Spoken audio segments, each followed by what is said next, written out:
this congregation in particular and do my best to share a portion of God's Word. And as these handouts get passed out, for those of you who haven't got one of my handouts before, you can fold them yourself if you'd like to and make it into a bifold handout. And you can see that we're going to be studying a man by the name of Eliakim, son of Hilkiah. Now, if you backed up about a month or two ago, I would not be able to tell you a single thing about Eliakim. I've read through the scriptures and I've probably read his name a bunch of times, but I didn't know who he was. And we had a little bit of a study on a Wednesday night about some heroes in the scriptures. And I ran across Eliakim and I said, I'm going to study a little bit about Eliakim, son of Hilkiah, and I fell in love with this study.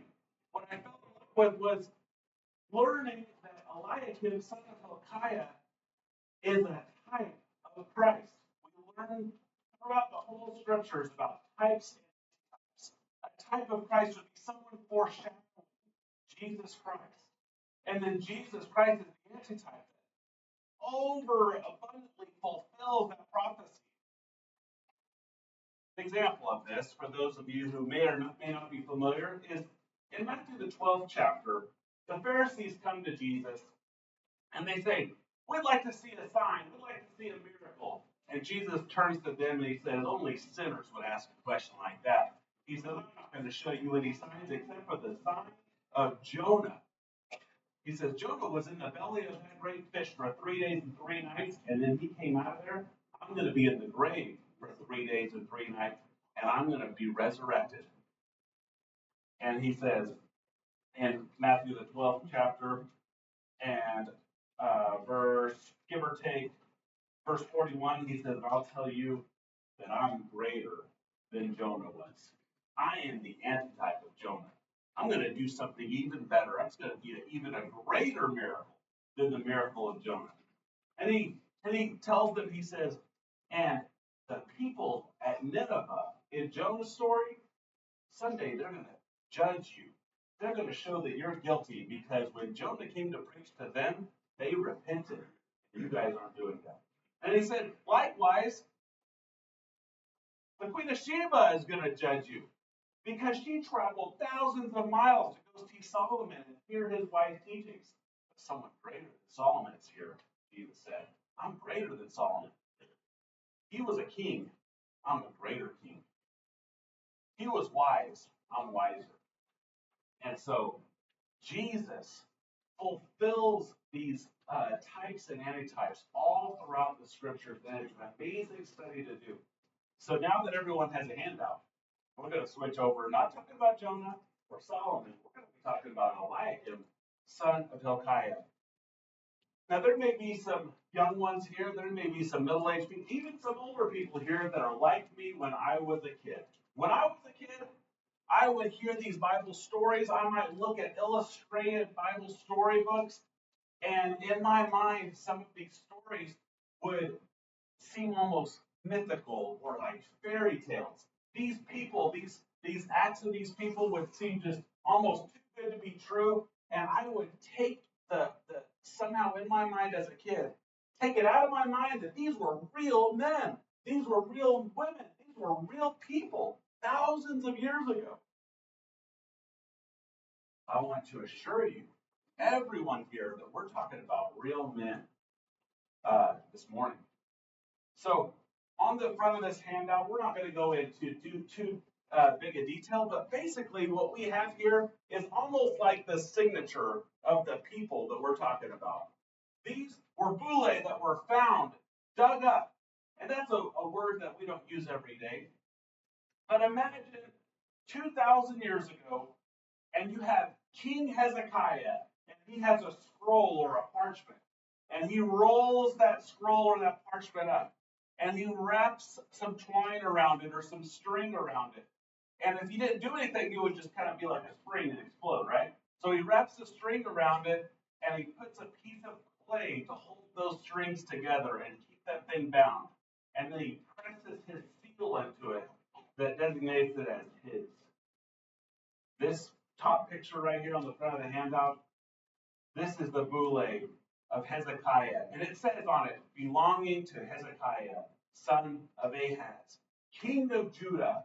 It was found on the Temple Mount in 2009 in Jerusalem. This is over 2,000 years old. This is 2,700 years old. And this, even though the parchment might have all disintegrated or been burnt up, even though the string might have gone, that clay stayed. It was preserved. Something was there from Hezekiah. So when we read about Hezekiah in the scriptures today, he was a real man. He was a real king.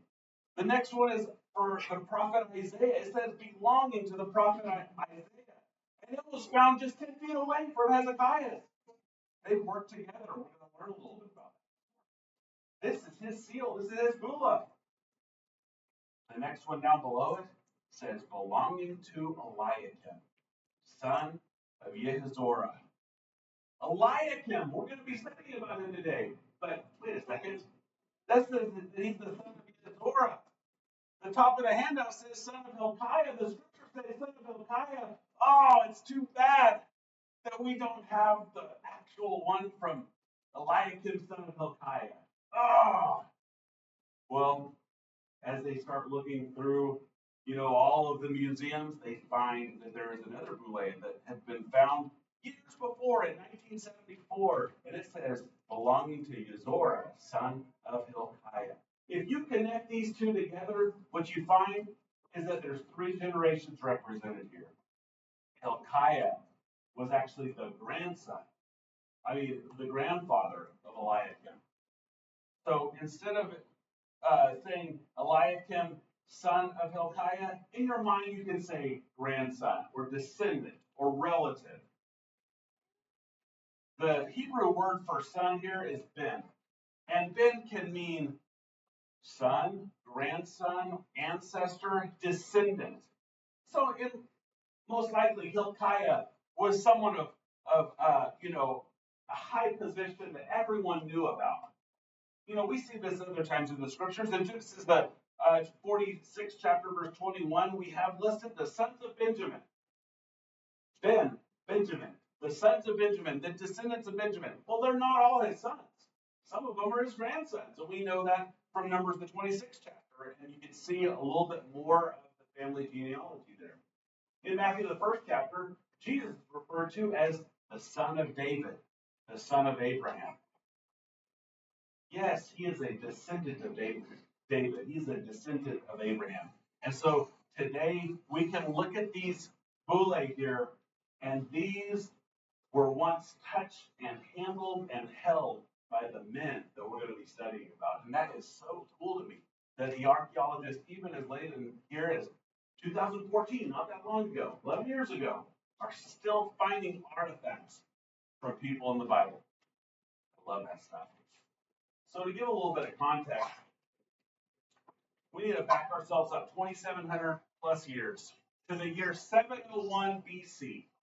In 701 BC, we're in the reign of King Hezekiah. In the scriptures in 2 Kings 18 and verse 5 through 6 says, Hezekiah was a mighty king. He was trusted. He trusted the Lord. He was not like his father before him. Instead, he turned back to God.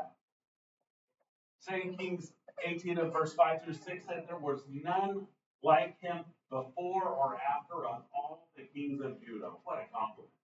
What an amazing king Hezekiah was. He restored the temple as soon as he got into office. He didn't wait. It says he started that project in the first month of the first year. He didn't mess around.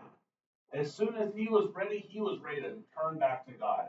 And that is amazing. Well, we're in the realm of King Hezekiah of Judah, and he's leading the nation through a terrible time of crisis, extreme national crisis. Why?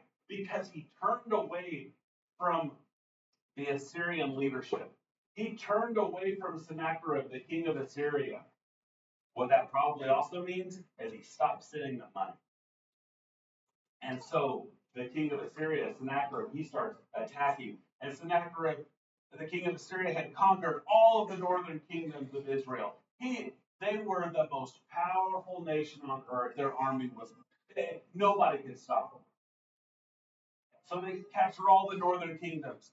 They even capture cities that were super fortified, like Lachish. Lachish was a city with massive walls. They surrounded the city. And so Sennacherib, he took his army there, and all the soldiers, they took boulders and they piled them up and they threw them and they made this gigantic ramp to go up and over the walls. And so the pictures that you have here on the handout, still today, if you travel over there, you can go to the city of Lachish. You can walk up that ramp that they built to conquer the city of Lachish. And Sennacherib was so proud of that feat that when he got home to his um, fortress, his castle, his mansion, his special place, his throne room in Nineveh, he had them to engrave the walls of a room showing these ramps going up and conquering the city of Lachish. Well, now he has Jerusalem surrounded, and Hezekiah is nervous. And Hezekiah, he says, you know what? I should have been paying my taxes. So let me just send you a lot of gold and silver, and maybe we'll get left alone. And so he sends 22,000 pounds of silver and 2,000 pounds of gold. But that didn't stop Sennacherib. Instead, Sennacherib from Assyria sends a delegation to go down there and have a conference with some of Hezekiah's men. And that's where we end up finding Eliakim. See, King Hezekiah, he sends out 3 people as part of his Jerusalem delegation. He sends out Eliakim, son of Hilkiah. He sends out another man named Shebna, who was going to be the scribe to take the notes. And he sends another man named Joah to represent him. And the king of Assyria sends out his Rabshakeh, who mocks God, and he mocks the king Hezekiah. And he says, all you people that are on the walls here, just come on out of the city, and you'll be okay. Don't listen to Hezekiah. He's fooling you when he says that the Lord will save you. He's saying horrible things about our God. He's saying horrible things about King Hezekiah. He even goes to say, we've got you surrounded. You're going to be the ones that someday are going to be drinking your own urine, eating your own waste, because you're not going to be able to survive this unless you just come on out. Well, this delegation, including Eliakim, they go back to Hezekiah. Hezekiah has conferences with Isaiah, and Isaiah says, I've already prophesied about this. Everything is going to be okay. Sennacherib is going to flee, and he's going to go back home. He does. Sennacherib goes back home, but the army stays.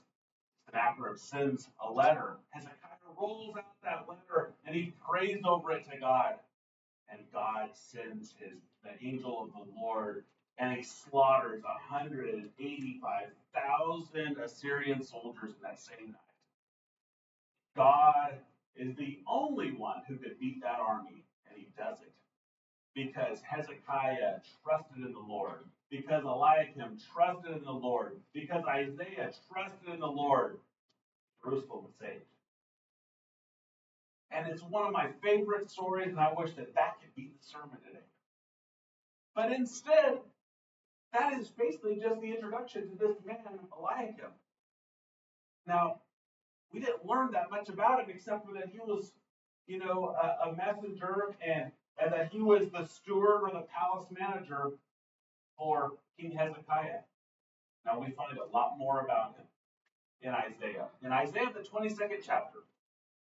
Isaiah 22nd chapter, this is where Isaiah is prophesying about all the things that I just described. He prophesied in verse 8 that Jerusalem might depend on weapons, and they're going to plug up some of the springs outside of the city walls so that the soldiers can't drink. They'll dig tunnels and bring some water into the city of Jerusalem. He prophesied about how they're going to tear down some of their old houses and strengthen up the walls. He prophesied that there would be people there within the city that the Lord wanted them to be crying and mourning and praying and asking for help from God, but instead they would say, let's slaughter our animals, let's have a big feast, Let's eat and let's drink and let's be merry and let's have a big celebration, a big party, because tomorrow we're going to die. That's what was going on in Isaiah's prophecy. We get next to the 15th verse of Isaiah 22. Thus says the Lord God of hosts. This is Isaiah prophesying. He says, thus says the Lord God of hosts.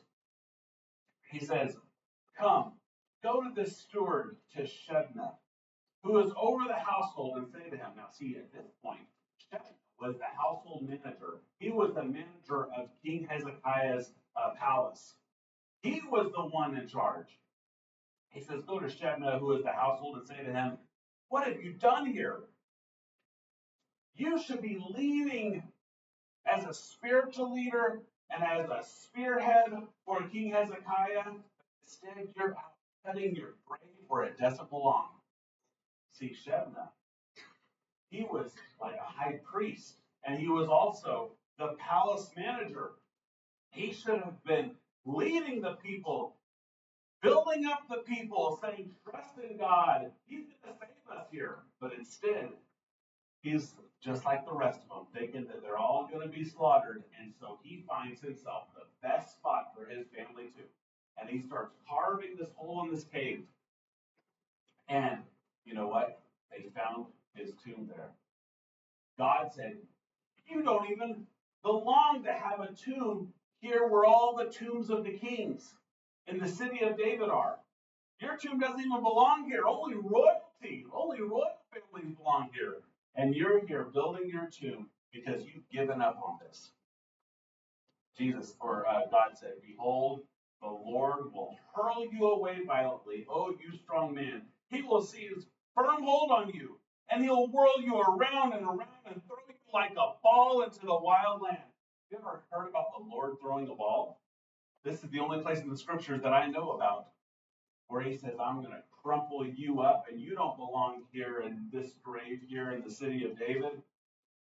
I'm going to crumple you up, and I'm going to hurl you away, and you are not going to be anywhere close to this place. I'm going to throw you way out there. There you shall die, and there shall be your glorious chariots and the shame of your master's house. I will thrust you from your office, and you will be pulled down from your station. When we were reading about that dialogue, Shebna was no longer the palace manager. He was just a scribe. He had been pulled down from his station in the household. He did not trust the Lord. He was fearful. He was distracted from his priestly duties. He was not doing the Lord's work. Instead, he was digging his grave. A couple of the images here are a little bit hard to see, but in 1870, close to the tombs of the kings, they found a grave. And they're trying to read the inscription on the grave, and they can't quite read it. They can't quite make it out.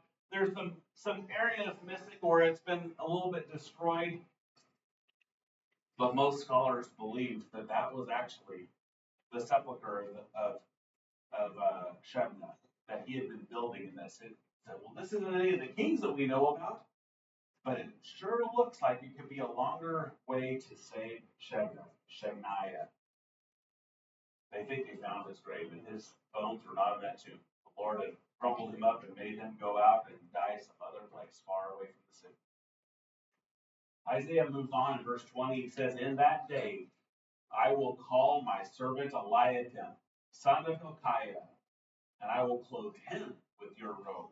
I will bind your sash on him, and I will commit your authority to his hand, and he shall be the father of the inhabitants of Jerusalem, to the house of Judah.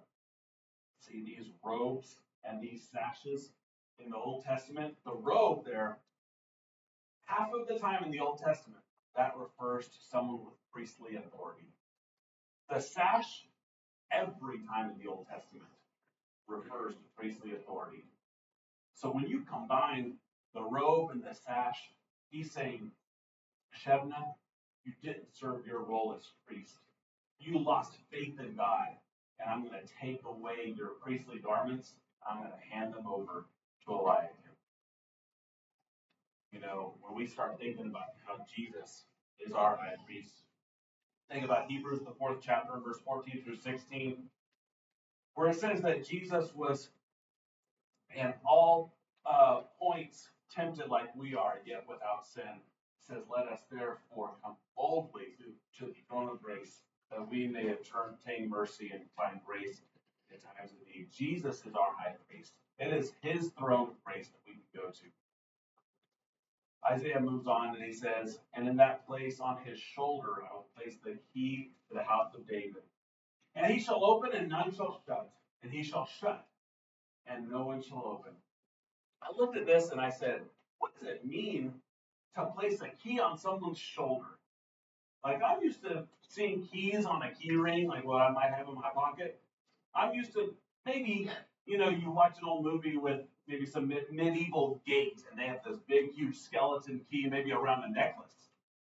And they have it maybe dangling. Or maybe you put your keys on a hook. But have you ever heard of the idea of putting a key on a shoulder? I never had, so I started digging into it. And sure enough, in that time period, around 700 or 800 BC, keys looked a lot like a modern day back scratcher. They were about that long, and they had these forks on them, and I have some pictures here. They had kind of forks on them, and they would shove that big back scratcher looking key into the lock, and they would lift, and those forks were just in the right place to pick up the pins that had dropped. And then they could slide the bolt out and unlock whatever door that was. And the key holders threw those keys over their shoulders. And if someone says, I need in this vault, and they would walk over there with the key over their shoulder, and they would unlock the vault. If someone said, I need to see the king, and the king is locked up in his throne room, they said, well, you need to find the man who has the key to the throne room of the king. And only he can tell you if you can go in or not. And so that was a very special place to be the guy that held the key on his shoulder. There's another image here of someone who has multiple keys. And they would sling half of them over their shoulder on one side and half of them over the other side. And if you heard those keys rattling as that man came through, you know that was a man in power. He had the keys to those rooms. Nobody else could get in unless he let them in. We think often about Matthew, the 16th chapter, verse 13 through 20, where Peter makes that great confession, and Jesus says, I'll give you the keys of the kingdom. And whatever you bind on earth shall be bound in heaven, and whatever you loose on earth shall be loosed in heaven. Peter was given some apostolic authority. Peter had some special authority that Jesus gave him, the keys of the kingdom of heaven. And it was Peter in Acts, the 2nd chapter, when he opened the door to salvation to all the Jews there on the day of Pentecost. He was the special person that got to stand up and preach that first sermon that people had the chance to obey. Then, of course, later on in Acts, the 10th chapter, he opens the door to salvation to the Gentiles. Peter had some apostolic authority to open doors of salvation. This is where we come to the tithe of Jesus at the end. Because in Revelation, the 3rd chapter, verse 7 through 3, as Jesus is writing those 7 letters to the 7 churches of Asia, we get to verse 7, says, and to the angel of the church in Philadelphia write, the words of the Holy One, the true one, who has the key of David, who opens, and no one will shut, who shuts, and no one will open. Jesus says, I am the key holder. I am not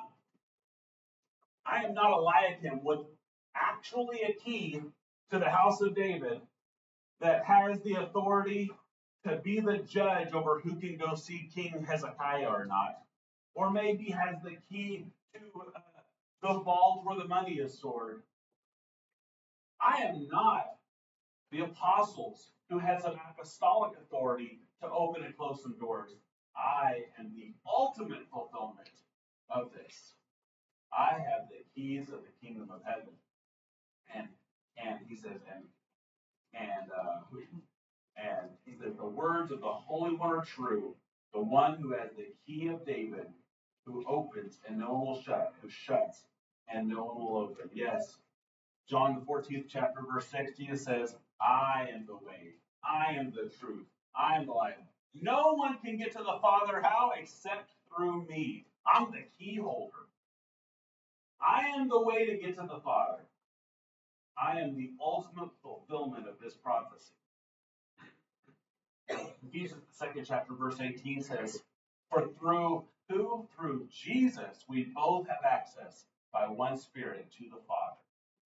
Jesus is the ultimate key holder to get to God. And it is amazing that through this years and years and years of these scriptures, Jesus, in some of the last words that we have from him in Revelation, said, if you want to get to God, you got to come through me. I am the key holder. I can make those judgments. Now, verse 23 of Isaiah keeps on talking about Eliakim some more. He says, and I will fasten like him a peg in a secure place. And he will become a throne of honor to his father's house. And they will hang on him the whole honor of his father's house, the offspring, the issue, and every small vessel, from cups to the flagons. In that day, declares the Lord of hosts, the peg that was fastened in the secure place will give way, and it will be cut down and fall. And the load that was on it will be cut off. The Lord has spoken. Isaiah is prophesying about Eliakim here, and he says, not only is he going to have the keys of the kingdom, but this is going to be such a special honor that he's taken over for Shebna, that he's going to be like a peg in a secure place on a wall. You can imagine these wooden pegs that people might have on their house, and some people would have almost like a throne room in their house with these wooden pegs, and all of their most prized possessions would be hanging on. That would be their best clothes would be hanging on those pegs. The water cup that they drink out of would be hanging on those pegs. They don't want to get dirty. They don't want to be sitting on the floor. They don't want the animals to knock it over and break it. They'll be hanging on the pegs. He says to Eliakim that this honor is going to be for your household. Your generations are going to be changed. Your descendants are going to be changed because you're going to have this peg of honor up on the wall. But manly pegs of honor just don't last. At some time, they're just like the wooden peg that they will snap, they'll fall off, they'll break. But Jesus is our ultimate, our final throne of honor. Jesus is there sitting at the right hand of God. And throughout the Old Testament, a little bit in the New Testament also, the idea of a peg in a wall is brought up. And the idea of tent stakes are brought up. And they are like the foundation. You know, Jesus is our chief cornerstone. We read about that often. He is that firm foundation. But these pegs are interesting to me. I've done enough woodworking to know that to get a peg secure is not as easy as you would think. You would think that you could go to the store and get a dowel rod, maybe it's a 1-inch dowel rod. You pull it right off the shelf, and you think, okay, well, I'll drill a 1-inch hole and it's going to fit perfectly. But it doesn't always do that. Sometimes the wood swells up from moisture and it won't fit in that hole. Sometimes it's shrunk down because it was fabricated when it was wet and it won't fit in. But that secure peg means that you have really, really locked it in. You are very, very secure, and that's just like Jesus being our firm foundation. Well, as we wind up this morning, we find that Jesus was the ultimate fulfillment of this prophecy about Eliakim. He was appointed by God to do a special work. He was given the keys of David, the ultimate authority for the household of God. He was able to open and shut doors. He is our judge. He's able to take our case and decide if we're going to go to heaven or go to hell. He has that robe and that sash, that honor, that responsibility, that majesty, that priestly duty. And he is our peg of stability. You know, Romans, the 14th chapter, verse 10, says that we're all going to stand before the judgment seat of Christ. Someday, we will all be there, and Jesus will be there. And he will have the keys of the kingdom. And he's going to be able to open doors for us to walk on into heaven, or he's going to be able to shut us out. So this morning we have a choice. If we want to follow after Jesus, if we want to make our lives right, then Jesus has that big long key that he can slide it in and open the doors and welcome us in to heaven. Or he can leave the door shut and be locked out forever since we no man can open Jesus' shut. We don't want to be shut out of the kingdom of heaven this morning. So please look into your hearts this morning. Think about your life. Think about if you had to meet Jesus on the judgment day today, would you be right with God? You've waited in line. You've gotten up there to the judge. Jesus and God are there. And you have to give an account of everything you've done in your life. What a scary time that would be if you're not right with God. What an exciting time it would be if you get to go up there and Jesus has that key and he's already ready. By the time you get up there, he's ready to open that door and let you on in. Jesus, the ultimate key holder of the kingdom of heaven. Please come. Always stand, always sing.